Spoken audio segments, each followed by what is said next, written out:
সমাজ মাধ্যমে ভারত বিরোধী পোস্ট শেয়ার করে গ্রেপ্তার মহেশগঞ্জের এক যুবক। এনাজ হরফে ইনাজ আলী শেখ নামে ওই অভিযুক্ত যুবককে মহেশগঞ্জ থেকে গ্রেপ্তার করে পুলিশ। ধৃত যুবককে একাধিক ধারায় মামলা রুজু করে নবদ্বীপ আদালতে পাঠালে বিচারক 14 দিনের জেল হেফাজতের নির্দেশ দেন। পুলিশ সূত্রে জানা গিয়েছে, সম্প্রতি সমাজ মাধ্যমে বাংলাদেশের বাসিন্দা এক ব্যক্তি পাকিস্তান জিন্দাবাদ লেখা পোস্ট করে। অপরদিকে ভারত বিরোধী সেই পোস্টকে নিজের সোশ্যাল মিডিয়ার প্রোফাইল থেকে শেয়ার করার অভিযোগ ওঠে মহেশগঞ্জের কুলতলাপাড়ার বাসিন্দা ধৃত যুবকের বিরুদ্ধে। তদন্তে নেমে মহেশগঞ্জ কুলতলাপাড়ার বাসিন্দা যুবক এনাজ হরফে ইনাজ আলী শেখকে গ্রেপ্তার করে পুলিশ।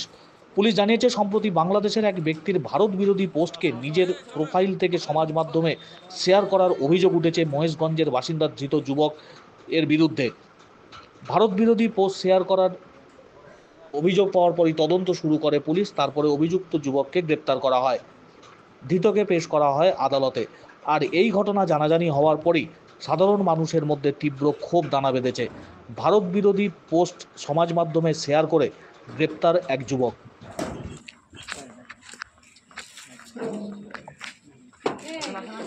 আসো আসো আসো চলেন কথা বলি